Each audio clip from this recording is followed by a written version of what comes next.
భీష్మ అష్టమి, భీష్మ ఏకాదశి ఈ రెండింటి గురించి చెప్పండి. వీటి రెండింటి ప్రాధాన్యత గురించి కూడా వివరించండి మా ఆడియన్స్కి. అలానే అయితే ముందుగా మనకి భీష్మ అష్టమి, భీష్మ ఏకాదశి ఏదైతే ఉందో ఈ రెండు కూడా మనకి తెలుగు రాష్ట్రాల్లో కావచ్చు, ఇండియాలో కావచ్చు చేసేది అంటే ఏంటంటే భీష్మ ఏకాదశి. ఈ భీష్మ ఏకాదశి ఎందుకు చేస్తారంటే దశమి రోజున కాలం చేశారు భీష్ముడు. అయితే దశమి రోజు కాలం చేస్తే దశమి మంచిది కాదు అని చెప్పేసి అని ఏకాదశి రోజున ఆయన జ్ఞాపకార్థంగా ఏకాదశి రోజున భీష్మ ఏకాదశి అని జరుపుకుంటారు. ఇంకొకటి ఉంది, ఈ భీష్ముడు జన్మించింది ఏకాదశి రోజున, అయితే మరణించింది కూడా ఏకాదశి రోజున, అయితే ఉపదేశించింది కూడా ఏకాదశి రోజున. అసలు ఈ భీష్ముడు అనే ఒక క్యారెక్టర్ కానీ భీష్ముడు అనే లేకపోతే కనుక ఈ భారతగ్వాల్యాలు ఏవైతే ఉన్నాయో ఈ భారతమే జరిగేది కాదు, ఈ కురుక్షేత్ర యుద్ధం జరిగేది కాదు, ఈ పాండవులు కౌరవులు కృష్ణుని యొక్క రూపము ఇవన్నీ ఉండేవి కాదు. ఇవన్నిటికీ మూలం మనకి భీష్ముడు. కాబట్టి ఎక్కువగా మనకి కొన్ని రాష్ట్రాల్లో, ఈ నార్త్లో ఉన్నటువంటి కొన్ని రాష్ట్రాల్లో కృష్ణునికి ఎక్కువగా పూజించేటువంటి రాష్ట్రాలు ఏవైతే ఉన్నాయో ఈ కృష్ణుడు పేరు ప్రఖ్యాత పెంచడానికి, కృష్ణుడు ఒక లీలలు చూపించడానికి, కృష్ణుడు ఒక దేవుడని సృష్టించడానికి భీష్ముడు మూలం కారణమయ్యాడు. శకుని ఎంతైతే కారణమయ్యారో భీష్ముడు కూడా అంతకుమించి కారణమయ్యాడు. ఇంకోటి ఏంటంటే భీష్ముడు ఎవరైతే ఉన్నారో ఈయన విష్ణువుకి బంధువు, కృష్ణుడు విష్ణుమూర్తికి బంధువు, అలానే పాండవులు కౌరవులకి కూడా బంధువు అనమాట. అంటే ఈ భారతం మొత్తం కూడా భీష్ముడితోనే మనకి నడిచిందా అని కూడా చెప్పుకోవచ్చు. కర్ణుడు కావచ్చు, ఏవైతే ఈ భారత కథ ఉందో ఈ భారత కథ 72 సబ్జెక్టులు ఏవైతే ఉన్నాయో ఇవన్నీ కూడా భీష్ముడి నుంచే మనకి ఏర్పడ్డాయా అని కూడా చెప్పుకోవచ్చు. మనకు అంత టైం లేదు కాబట్టి భీష్ముడిది మనం మాట్లాడుకుంటున్నాం. కాబట్టి ఈ భీష్మ ఏకాదశిని జరుపుకోవడానికి గల కారణాలు ఏంటంటే కొన్ని రాష్ట్రాల్లో మనకి నార్త్లో అయితే కూడా ఈ భీష్మ ఏకాదశిని బాగా జరుపుకుంటారు. ఈ భీష్మ ఏకాదశి రోజున భీష్ముడు సృష్టించినటువంటి కాలం, ఒక కాలాన్నే సృష్టించారు ఆయన. భీష్ముడు ఒక రాజ్యాన్నే కాదు ఒక కాలాన్ని సృష్టించినటువంటి వ్యక్తి. అందుకని ఈ భీష్ముడిని మన పిల్లలకి ఎవరైతే ఉన్నారో ఎదిగేటువంటి పిల్లలు ఉన్నారో వాళ్ళకి భీష్మ ఏకాదశి రోజున వాళ్ళకి ఆ స్నానం ఆచరిస్తారు.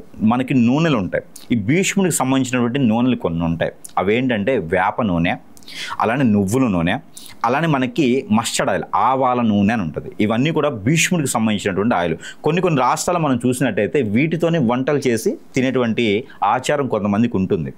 ఇవి తినడం వల్ల భీష్ముడి యొక్క తెలివితేటలు కావచ్చు, భీష్ముడి యొక్క కండ శరీరం కావచ్చు, భీష్ముడికి నరదిష్టి ఉండదు.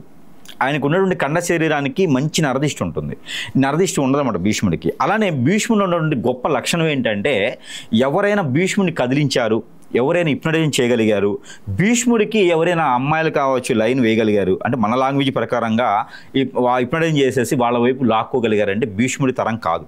అది భీష్ముడు అలా చేయరు. ఎన్ని రకాల భీష్ముడు యజ్ఞం చేయడానికి పూనుకుంటే భీష్ముడు యజ్ఞం అంటారు. భీష్మ యజ్ఞం అని ఒకటి ఉంటుంది, మనకి ఈ రోజుల్లో చేయట్లేదు ఎవరు. ఈ భీష్మ యజ్ఞం అంటే భీష్మ పట్టు, భీష్మ యజ్ఞం ఇవన్నీ ఉంటాయి అన్నమాట.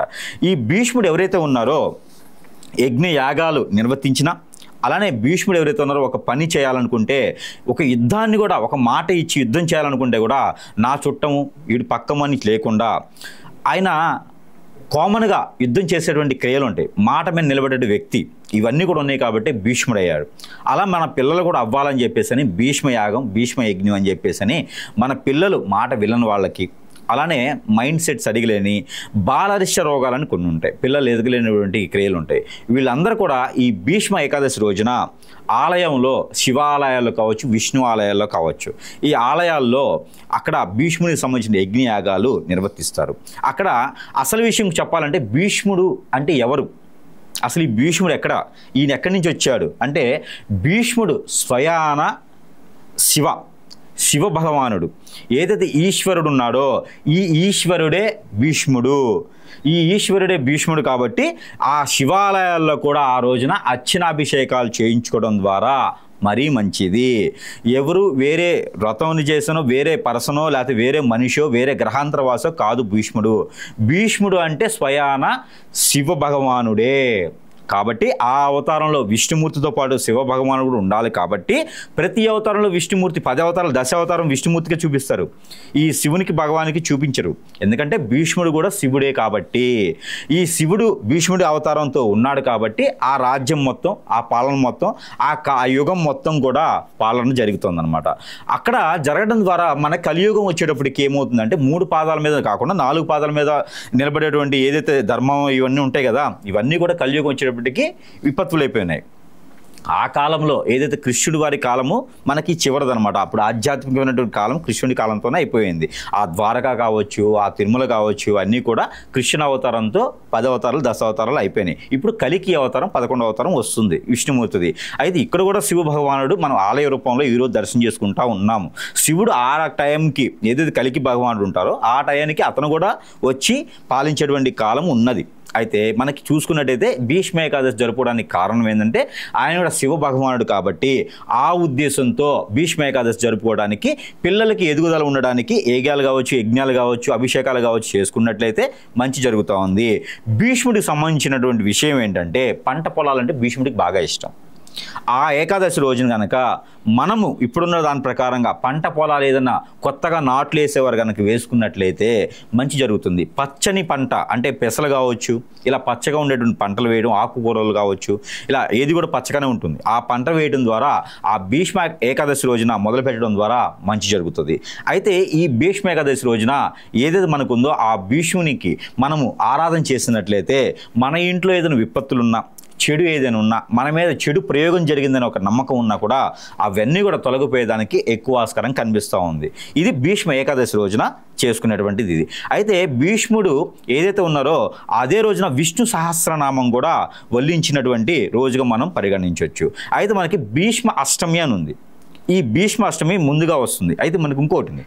ఈ భీష్మ ఏకాదశి మనకి ఫిబ్రవరి 8వ తారీఖు, మనకి ఫిబ్రవరి 8వ తారీఖు 2025 సంవత్సరంలో వస్తుంది. అయితే ఇది పూజ చేసేటువంటి విధానాలు విష్ణుమూర్తికి కావచ్చు, శివారాధన కావచ్చు, భీష్మునికి కావచ్చు. భీష్ముడికి ఎలా పూజ చేయాలి? భీష్ముడికి పూజ చేసే విధానం ఏమవసరంలా. ఆత్మస్వరూపంగా భీష్ముడు ఉంటాడు కాబట్టి ఉదయించేటువంటి సూర్య భగవానుడికి నీళ్లు ఆజ్ఞివ్వటం, ఉదయించేటువంటి సూర్య భగవానుడికి గోధుమతో చేసినటువంటి నైవేద్యం పెట్టడం కూడా ఆ భీష్ముని యొక్క పేరు తలుచుకుంటే సరిపోతుంది. భీష్ముడికి ఇంకొకటి ఉంది.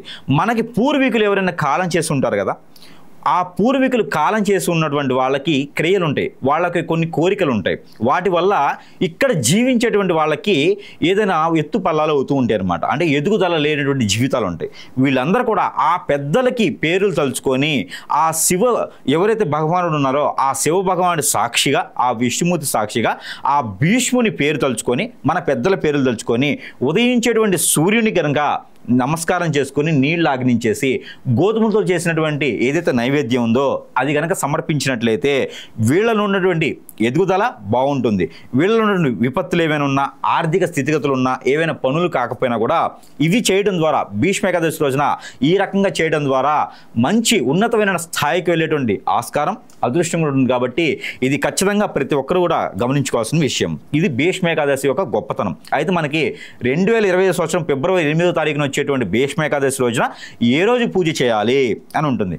ఈ పూజ వచ్చేసి ఉదయం మనం అందరం కూడా తలస్నానం ఆచరించుకొని ఏదైతే మనం చెప్పినటువంటి నువ్వుల నూనె, అలానే మనకి ఆవాల నూనె, వేప నూనె, ఆముదము ఇవన్నీ కూడా బాడీకి అప్లై చేసుకొని ఆ స్నానం ఆచరించినట్లయితే గోరువెచ్చని నీటిలో ఆ ఒక ఉదయించే సూర్యుడి కిరణాలు పడి ఉదయించేటువంటి కిరణాలు పడేటువంటి నీటిని ఆరాధన చేసుకొని కనుక ఆ సూర్య భగవానికి నమస్కారం చేసుకుంటే ఈ యొక్క క్రియలు మనలో ఉన్నటువంటి విపత్తులు అన్నీ కూడా తొలగిపోయేదానికి ఉంటుంది. కాబట్టి ఇది భీష్మ ఏకాదశి రోజున జరుపుకుంటే మంచిది.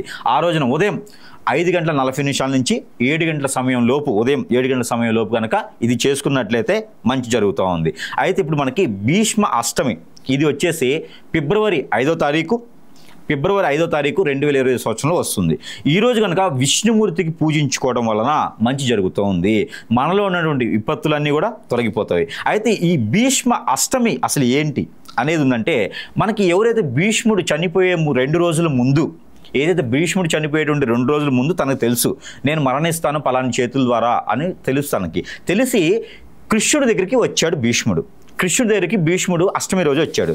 కృష్ణుడి దగ్గరికి భీష్ముడు అష్టమి రోజు వచ్చేసి 2 రోజులు ముందు నేను చనిపోతాను, అంటే 2 రోజుల తర్వాత నేను చనిపోతానని చెప్పేసి అని అన్ని రకాల కౌరవులకు సంబంధించినటువంటి ఏవైతే క్రియలు ఉన్నాయో, వాళ్ళు చేసినటువంటి 100 తప్పులు ఏవైతే ఉన్నాయో ఇవన్నీ కూడా వివరించేసి, కర్ణుడు చేసినటువంటి 100 తప్పులు, కౌరవులు చేసినటువంటి తప్పులన్నీ కూడా ఈ అన్ని శకుని మామ అనమాట. శకుని ఎవరి మామ? కృష్ణుడి మామ. ఇలా భారతంలో మనకి స్పష్టంగా రాసి ఉంటుంది. అయితే ఈ కృష్ణుడికి దగ్గరికి అష్టమి రోజు వచ్చేసి అన్ని రకాల బాధ్యతల్ని కృష్ణుడికి ఇస్తాడు. ఈ ఇచ్చేది అష్టమి ఉంటుందన్నమాట. ఈ అష్టమి రోజు ఇవ్వడం వలన భీష్మాష్టమి అని చెప్పేసి అని పిలవడం జరుగుతూ ఉంది. ఈ బాధ్యతలన్నీ కూడా ముందుగానే సమర్పిస్తాడు. అందుకు కృష్ణుడికి ముందుగానే తెలుసు దశమి రోజు భీష్ముడు చనిపోతాడని తెలుసు. ఆ ఏకాదశి జరపడానికి కూడా భీష్మ ఏకాదశి అని చెప్పేసి అని జరుపుకుంటూ ఉంటారు. అయితే మనకి ఈ కాలంలో కూడా దశమి రోజున, అందుకోసమే దశమి రోజు చావకూడదు, దశమి రోజు ఏ పని చేయకూడదు అంటారు. దానికోసమే దశమి రోజు చేసేదంతా నెగిటివ్గా ఉంటుంది. ఆ రోజున ఎవరైతే మనం చనిపోయిన తర్వాత తీసుకెళ్లేటువంటి ఎవరైతే ఉన్నారో, యముడు ఉన్నాడో, ఈ యమ మహారాజును దశమి రోజున భూగోళం మొత్తం తిరుగుతుంటారు అనమాట. ఎవరెవరు అనీజీగా ఉన్నారు, ఎవరెవరు నెగిటివ్గా ఉన్నారు వాళ్ళందరినీ తీసుకెళ్ళిపోదాము, బండ్లు నడిపేవాళ్ళని స్పీడ్గా నడపండి అని చెప్తూ ఉంటాడు. త్వరగా నన్ను తీసుకెళ్ళాలి అంటే వీళ్ళు తీసుకెళ్లేదానికి దశమి రోజు ఉంటాడు కాబట్టి దశమి మంచి కాదు. అందుకని ఏకాదశి రోజు బాగుంటుంది కాబట్టి ఏకాదశి రోజు డైరెక్ట్గా స్వర్గద్వార దర్శనం అవుతుంది అనమాట. డైరెక్ట్గా వెళ్ళేదానికి ఆస్కారం ఉంటుంది కాబట్టి ఆయన చెంత చేర్చుకోవడానికి విష్ణు చక్రం అంటారు. ఈ విష్ణు చక్రంలో ఈ యొక్క భీష్ముడి ఆత్మ ఉంటుంది. ఆయన గురువుగా పెట్టున్నాడు కాబట్టి భీష్మ ఆత్మ విష్ణు చక్రంలో ఉంటుందన్నమాట. అందుకని చెప్పి ఏకాదశి రోజున మరణిస్తే కూడా మంచిది అని చెప్తారు. అందుకోసమే ఆ రోజున తులసి మాత రావడం కావచ్చు, ఆ రోజున చాలామంది ముక్కోటి దేవతలు వస్తారు ఏకాదశి రోజున. అందుకని ఏకాదశి రోజున మంచి పని చేస్తారు, ఏకాదశి రోజున మరణిస్తారు కూడా మంచి పని అవుతుంది అనమాట. అంటే ఎవరు మరణించొద్దు చెప్తున్నా, కాలం వస్తే ఎవరేం చేయలేరు. అందుకని ఏకాదశి రోజు చేసేటువంటి మనులు మంచిగా ఉంటాయి, అవి నిజాయితీగా ఉంటాయి. అంటే భీష్ముడి యొక్క రూపం ఏదైతే, భీష్ముడి యొక్క అలవాట్లు ఏవైతే ఉన్నాయో అవన్నీ కూడా అలమలుచుకునే దానికి ఉంటుంది. కాబట్టి భీష్మ ఏకాదశిగా మనం అతని పుట్టినరోజుగా మనం జరుపుకునేటువంటిది భీష్మ ఏకాదశి. అతను మరణించినానని చెప్పి ఎవరు అనరు, అందుకనే అతని పుట్టినరోజుగా జరుపుకుంటారు. మరణించిన అతని చక్రంలోకి విష్ణుమూర్తి ఆకారంలోకి వెళ్ళిపోతాడు కాబట్టి అతను మరణించేందుకు వదిలేసి పుట్టినరోజుగా జరుపుకునేటువంటిది భీష్మ ఏకాదశి. ఇవి జరుపుకోవడం వల్ల మనలో ఉన్నటువంటి విపత్తులు జరిగిపోతాయి కాబట్టి భీష్మ అష్టమి, భీష్మ ఏకాదశి రోజున మనం చేసుకుంటే మంచిది. అయితే భీష్మ అష్టమి రోజున ఈ 5వ తారీఖు 2025 సంవత్సరం వచ్చే భీష్మాష్టమి రోజున మనం పూజ చేసేటువంటి తిథి, మనం పూజ చేసేటువంటి టైం ఏంటంటే ఉదయం 6 గంటల నుంచి 8 గంటల లోపు ఈ అష్టమి తిథిలో మనము ఏదైనా అర్చనాభిషేకాలు విష్ణుమూర్తికి చేసుకుంటే మరీ మంచి జరుగుతుంది ఆ రోజున. కాబట్టి అలా విష్ణుమూర్తికే కాకుండా శివాలయాల్లో కూడా చేసుకుంటే కూడా మరీ మంచిది. అమ్మవారి ఆలయంలో అయితే కనుక కుంకుమార్చన చేయించినట్లయితే ఆ తులసి మాత, గౌరీ మాత కూడా మనకి అనుకూలంగా ఉండేసి అన్ని రకాల సానుకూలమైనటువంటి విపత్తులన్నీ పోయేసి సానుకూలమైన పరిస్థితులు వచ్చేదానికి ఉంటుంది. కాబట్టి ఈ రకమైన పూజలు చేసుకోవడం ద్వారా మంచి జరుగుతుంది. ఇది భీష్మాష్టమి, భీష్మ ఏకాదశి. చాలా చక్కగా చెప్పారు గురుదేవ.